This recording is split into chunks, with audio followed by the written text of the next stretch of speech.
Oh, ini Bapak Dewan. Iya. Rekomendasi dari Bapak Dewan. Halo Oma, Oma umur berapa sekarang? Ini sama sampai rumah. Ini Ibu, ini. Ayo sini. Ibu nama siapa? Hasna. Hasna. Saya. Ibu Hasna. Umur 5 tanggal 17 ini 59. suami di mana?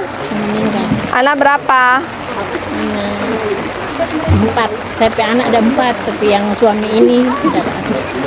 Oh sekarang ada suami baru. Suami baru yang meninggal ini. Oh suami baru juga sudah ada. Suami lama? Dengan anak 4. Masih ada Kak?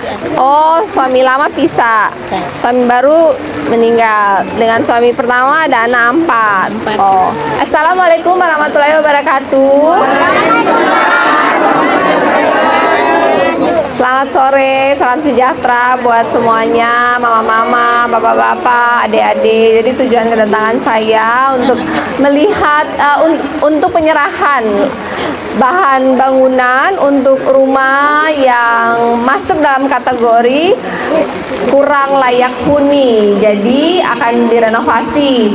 Ini dan itu bangun baru. Jadi kalau bangun baru, anggarannya itu 50 juta. Bahan yang dikasih hanya 90%-nya, berarti 45 juta. Dikasih dalam bentuk semen, kayu, cat, paku, besi, seng ya. 10%-nya 5 juta buat upah tukang. Kemudian nanti dicek juga pemilik rumahnya, apakah ibu nanti pemilik rumahnya dicek apakah dia sudah masuk dalam desil 1 sampai 4, supaya kalau kayak gini kan masih punya anak mungkin bisa dapat bantuan PKH gitu ya. Kemudian di tahun ini pemerintah Provinsi Maluku Utara menggunakan anggaran APBD-nya untuk merenov 700 rumah, nilainya sekitar 20-an miliar. Untuk obat dapat 40 ya. Rekomendasinya koordinasi dengan Bapak Dewan. Semua sudah ingat wajahnya? Sudah ingat? Ya. Bapak Dewan baik kan Tarada? Baik. Oh. Jadi nanti tahun depan kalau kemudian lihat ada rumah-rumah lagi yang perlu renov, ada kamar mandi, dapurnya masih kurang baik, nanti kasih tahu Bapak Dewan untuk dimasukkan di tahun depan. Karena ada 10 kabupaten kota, jadi semuanya harus dibagi secara merata. Ada yang mau ditanyakan? Tarada. SMA, SMK gratis di sini? Gratis. Dah. BPJS bisa pakai? Bisa. Nah. Ada yang mau tanya. Kemarin itu ada BPJS, mereka pergi berobat, tapi setelah itu karena mereka BPJS itu BPJS mandiri, Bu. Jadi disuruh bayar dulu baru dilayani. Apa itu? Dia punya kerja atau tidak?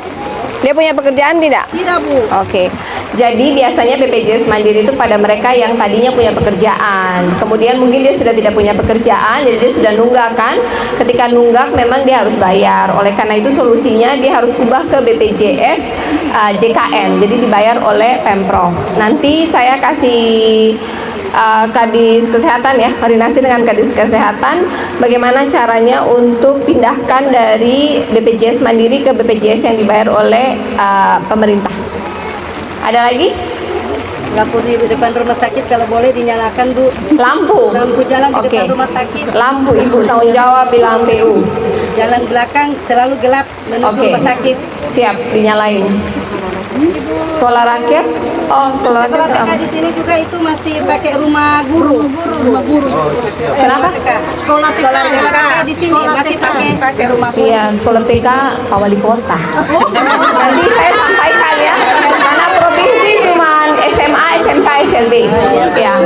Sekolah rakyat kenapa? Masih ada anak-anak. Sama Ibu, satu Oh. lagi. Boleh jalan-jalan di pantai sendiri. Oh, di sini kita jalan di pantai. Sekolah rakyat. Jadi tahun depan kan ada sekolah rakyat akan dibangun di Rio Ribati, itu kan dekat saja. Kemudian sekolah Garuda nanti dibangun di Oba. Jadi kalau nanti ada anak-anak yang pintar, dia masuk di sekolah Garuda yang SMA, ada 1000 anak untuk SMA. Kemudian untuk sekolah rakyat, kalau tahun depan ada anak yang semua SD kelas 1 kah, SMP kelas 1 kah, SMA kelas 1, kemudian mungkin kondisi ekonominya agak berat untuk membiayai anak sekolah, nanti bisa didaftarkan untuk ikut sekolah rakyat ke Bapak Dewan masing-masing. Ya. Oke, sekarang saya mau lihat rumah. Terima kasih. Wassalamualaikum warahmatullahi wabarakatuh. Ayo Mama lihat rumah. Mari Bu perwakilan. Ini semennya, ya. Simbolis. Ya, nanti siapa tuh Kak yang kerja? Masih sementara berbasis masyarakat. Masyarakat mau baku bantu? Babadi. Oh, oke. Ini rumah karena papan, makanya dapat bangun baru. Ini juga Tapi sengnya masih bagus loh. Ya, Seng yang masih bagus jangan jadi bahannya bisa dipakai buat yang lain. Nah, anak dari kasih gas. Ya, seng kan masih bagus. Jadi nanti sengnya pakai ulang yang masih bagus supaya bisa Di pakai yang dalam lain. bagus tapi di luar semua merah semua Ibu. Ayo, sudah ganti satu kali sudah. Ana masih ada yang sekolah kah? Sekolah dah. Ada Ibu. Kamar mandinya di mana? Ada sini Ibu. Darurat semua ini. Ada. Mana? Kamar mandi sini. Mana? Ini. Oh, ini kamar mandi. Oke. Lubangnya mana? Lubang buat Di sebelah. Di sini WC darurat Ibu. Oh, udah lumayan. So, ini kamar mandinya perlu dibangun baru karena sudah sudah begitu. Tuh nenek masuk tunjukin kamar mandinya biar foto lalu. Dapurnya ini. Ini apa, Ibu? Ya. Ini apa? Ini tanah sudah sertifikat sendiri ya? Ya. Bangun kalau sudah sertifikat sendiri ya. Kalau enggak jangan. Nanti habis itu ribut lagi tanahnya. Om Ut mana? Ada. Oh. Foto dulu ke Bu. Ayo. Rumah mana?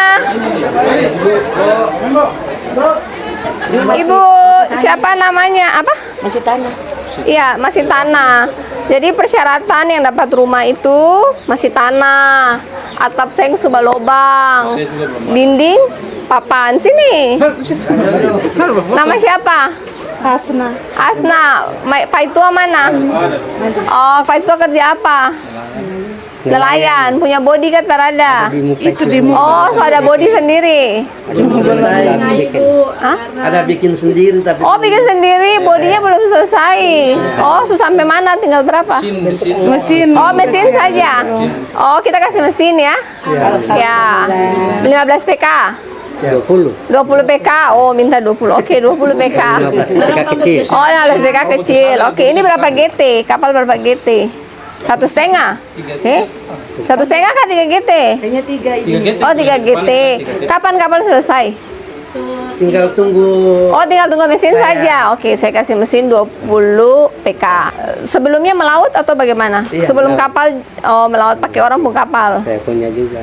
Oh, tapi surusa. 1 bulan bisa bersih dapat berapa? Sesuai dengan rezeki ya, ada Kira-kira. Kira-kira. Anderarane. 3 lah. Hah? 3 juta bersih. Bang saya yang jual DP ikan tuh jadi saya. Mantap. Oh, jadi Ade dapat lagi.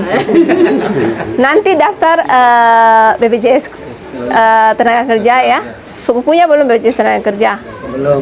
Jadi kalau nggak minta-minta, tapi kalau ada apa-apa, ada buat istri tercinta dan anak-anak, ya.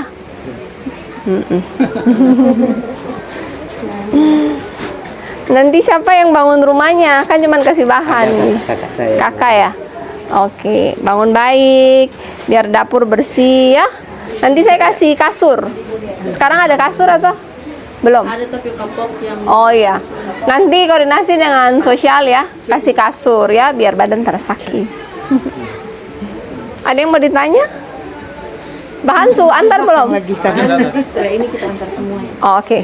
Su ini jadi sudah bukan survei lagi nih su, tinggal antar saja. Sudah masuk semua datanya. ya, dibangun dan dimanfaat dengan baik, pastikan tanah sudah ada sertifikat ya. Persyaratannya selalu tanahnya sudah ada sertifikat ya. Lebih kurang lebih sekitar 4. Kalau sampai di pekuburan kurang lebih 60. Coba Bu Kadis foto aja lalu bahas dengan PU ya bagaimana? Sudah difoto, tinggal serahkan. Kalau swakelola bisa? Tergantung dari besaran anggaran. Nggak, ini kalau masyarakat swakelola sendiri bisa nggak ada Pak Dewan? Kan cuman batu dan semen saja. Pak RW kalau anak buat sini masyarakat sini Bisa kata Raja dong kalau swakelola. Kalau untuk itu saya belum bisa jawab. Oh ya, coba dicek dulu ya. Cek dulu ya, karena swearing sebenarnya bukan wilayah kita provinsi. Oh, siap. Tapi saya cek dulu. Siap. Aman sekali sayang, aman. Ada ibu-ibu perlu modal sini. Semua butuh. Sini rata-rata. Jual apa semua? Sayur masak. Dan diganti biar rata semua ya. Jual bubur Manado katanya. Oke. Nanti kita bikin lomba. Siapa yang menang 3 besar bisa supply buat Pemprov. Oke? Desa kamu Belum, susun dulu. 10 kali 2. 20 tambah 20. Saya. 40 tambah 10. 1 tambah 1.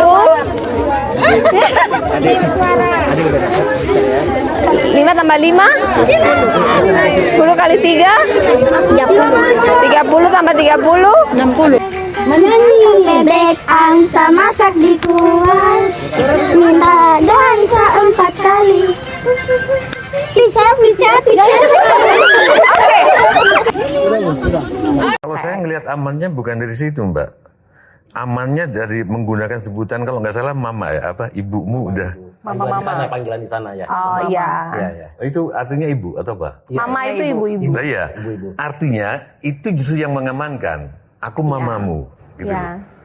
Itu secara sadar atau semutan mamamu sudah sini, aku mamamu, gitu. Saya dari awal running a government itu memposisikan saya tuh sebagai seorang ibu. Jadi setiap kali saya menghadapi mereka, mendengar mereka, ketika mereka marah, ketika mereka minta, saya selalu posisikan diri sebagai ibu. Dari mulai kampanye sampai dengan hari ini. Saya menganggap mereka semua anak-anak saya. Saya selalu bilang saya punya 1,3 juta anak-anak. Jadi kalau orang tanya apakah saya khawatir, iya secara logik ya. Tapi kemudian saya punya trust kalau mereka tuh will never harm me. Kalau misalkan aku sama Gian di situ dan mau melempar gitu loh ya. Mungkin polisi nggak bisa ngalangin aku. Ya. Mungkin PM nggak bisa, tapi begitu ada aku mamamu.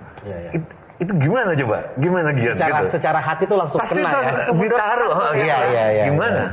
Tapi Enggak, itu memang sadar nggak? ketika saya berkomunikasi dengan mereka, memang bahasanya, language-nya, emang saya memposisikan diri sebagai ibu mereka. Mereka pun dari tadinya penuh dengan amarah, nada tinggi, lama-lama mulai turun, lama-lama mulai senyum, selesai gitu. Reklamasi kami bangsa Indonesia dengan ini menyatakan kemerdekaan Indonesia.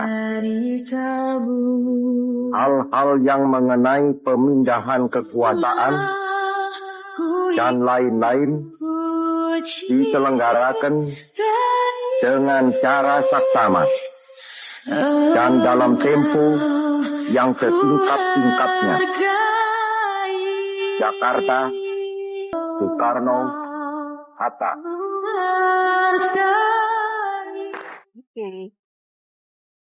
Sebenarnya mengibarkan bendera di laut itu ya biasa dan banyak dilakukan. Tapi entah kenapa kalau yang ini berbeda.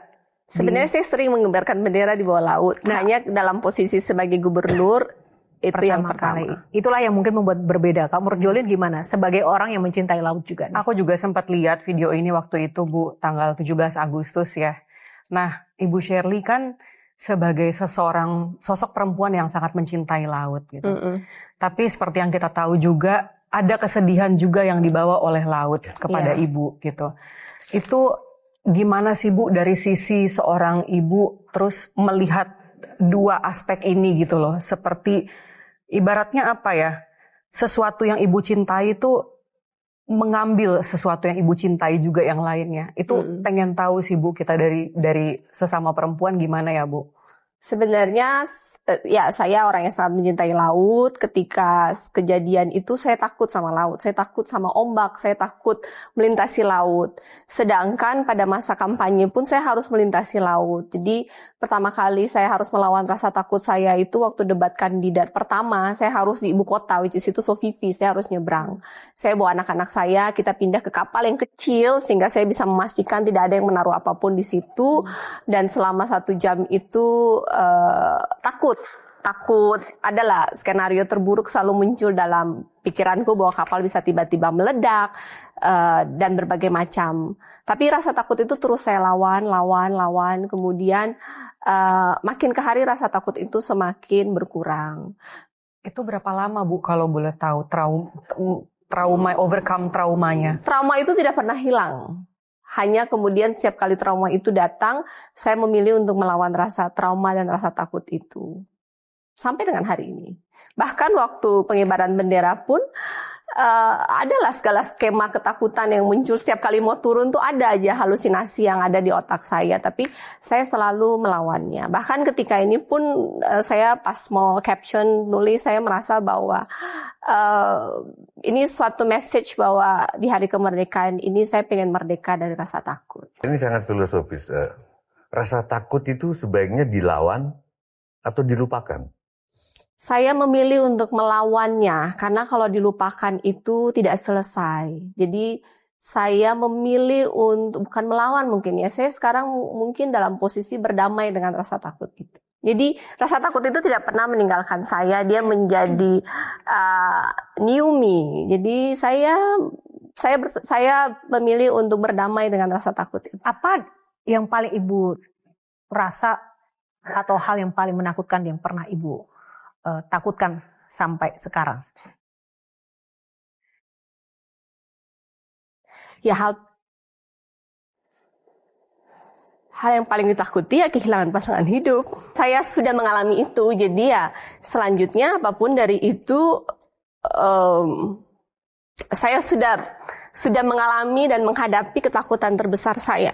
Jadi nggak tahu ini mana yang lebih benar. Kalau orang Jawa melalui wayang itu bilang dewa cinta ke istrinya, istriku, cintaku tidak akan menghilangkan rasa takutmu, tapi cintaku bisa membuatmu melupakan rasa takutmu itu. Jadi kita melupakan rasa takut. Jadi kalau Mbak Shirley melawan, berdamai, apa? Saya memilih berdamai. Pada saat kampanye ada satu video juga yang viral. Pada saat kayaknya kampanye besar, ya. Ibu bersama anak, terus ada yang nyanyi, beta janji, beta jaga. Iya. Apa yang ibu janji dan ibu jaga pada akhirnya?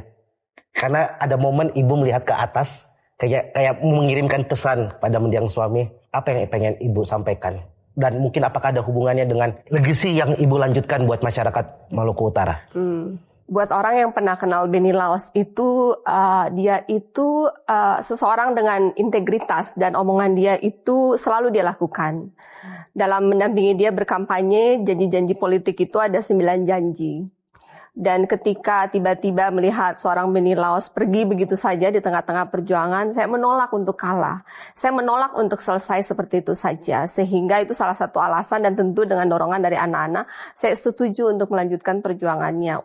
Hanya untuk menyelesaikan janjinya bahwa kita bisa. Dan anak-anak saya merasa selalu bahwa Maluku Utara itu kesayangan almarhum suami saya. Beliau lahir dan tidak punya apa-apa. Dari zero sampai menjadi sesuatu, putra daerah yang sangat bangga dengan daerahnya. Dan motivasinya kan hanya mensejahterakan Maluku Utara. Jadi anak-anak pada saat kampanye bersatu, kita saling menguatkan hanya untuk melanjutkan janjinya.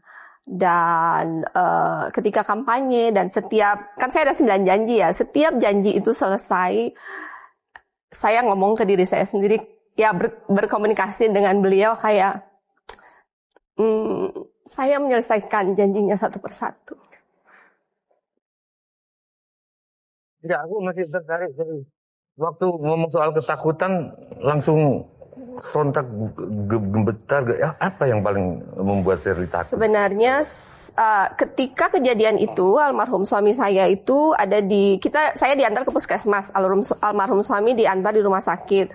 Kemudian tidak ada yang mau kasih tahu ke saya kondisi suami karena ketika saya dibawa dari lokasi itu suami belum ditemukan. Akhirnya dari puskesmas saya minta diantar ke rumah sakit. Sampai di rumah sakit almarhum masih bernapas tapi dalam keadaan tidak sadar. Mungkin sekitar 1 jam saya di samping beliau melihat bagaimana beliau melepaskan napas terakhir. Itu seperti dunia saya runtuh yang seakan-akan itu mimpi. Saya berharap itu mimpi. Bertanya kenapa saya tiba-tiba lost everything. I lost everything. Tapi malam saya berdoa ke Tuhan, Tuhan berikan saya hikmah untuk mengerti. Entah gimana besok pagi saya tidur dengan rasa marah, kecewa. Saya mau meninggalkan semua yang saya miliki di Maluku Utara dan kembali ke Jakarta. Tapi besok paginya saya bangun lebih tenang. Terus ketika kita diantar dari rumah pakai ambulans, naik helikopter, di helikopter saya melihat suamiku dengan terpal di helikopter. Saya pun tidur karena ini saya kelepas, jadi saya nggak bisa berdiri. Kemudian saya menyadari dalam perjalanan 1 jam ke Luwuk, seperti yang tadi Mbak Yohana katakan, almarhum adalah kepala daerah dengan kekayaan terbesar. Itu punya almarhum, bukan punya saya yang diwariskan. Tapi kemudian hari ini almarhum hanya dengan terpal. Saya bahkan semua dari badan saya ini bukan milik saya. Kita bisa duduk di helikopter itu dibantu sama orang lain. Jadi apa yang kita miliki di dunia ini tuh semua akan hilang begitu saja. Tidak peduli betapa kaya, betapa hebat. Pada akhirnya kita tidak memiliki apapun. Dan kemudian menyadari bahwa hidup ini bahkan bukan milik kita sejak awal. Ini milik Tuhan, takdir ini, takdir yang terjadi ke almarhum suami